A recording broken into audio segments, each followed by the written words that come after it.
I think at the moment the knowledge that what I'm doing at the moment is going to transmit me back to using physical oils, canvases, paints and pencils and actually producing one-off works of art.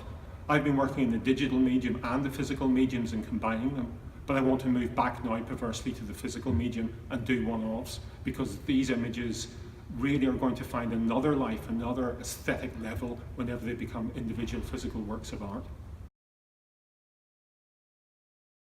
I think it's fascinating because it's actually bringing two processes together. At the most basic level you could say, oh, there are my images actually on fabric, but the weave of the fabric, the drape of the fabric, the movement of the fabric on a person totally transforms that image into something else. So there's another interesting dynamic there. So the collaboration is very interesting just because it takes the images to a far different level in a far different place and makes them even more accessible. So all of the contradictions within my imagery are enhanced by their imposition onto fabric and clothes. It's very interesting. Well, it's amazing seeing something actually physically on a person moving down the street. That sounds banal, but it isn't. We're sitting in an art gallery today. No picture is ever going to move off the wall here. But what you guys have done is you've empowered the images, put them onto clothing, and suddenly they've got another life. They're actually into another medium, and one can see them actually working physically on a person. And that's pretty interesting for a work of art.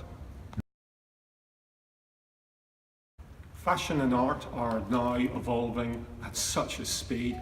It doesn't seem to get much recognition, I think, still in the traditional press. But we are moving forward. A lot more people are cutting and pasting and doing their own things. And fashion, like art, is developing so quickly now, as you guys are doing 2 collections at least a year. My work's changing every 6 months.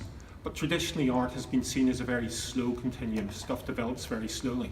But I think now we're moving into an accelerated area of production when more and more people empower themselves to create. And that's going to be really interesting, and perhaps that's what the cusp of both of us are on. And certainly as fashion moves forward as well, you can see that the production cycles are going to go down as manufacturing allows that. And we're going to be in some very interesting times as people empower themselves to do greater work at a faster rate. It's probably a little bit of an inverse way that I work.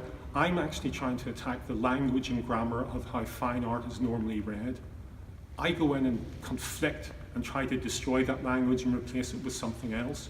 So all of the time what I'm trying to do is be disruptive. With the appropriated fine art I use, I would tend to obscure the faces of the portraits, because obscuring the face is a pretty powerful thing to do. You suddenly allow new meanings to emerge.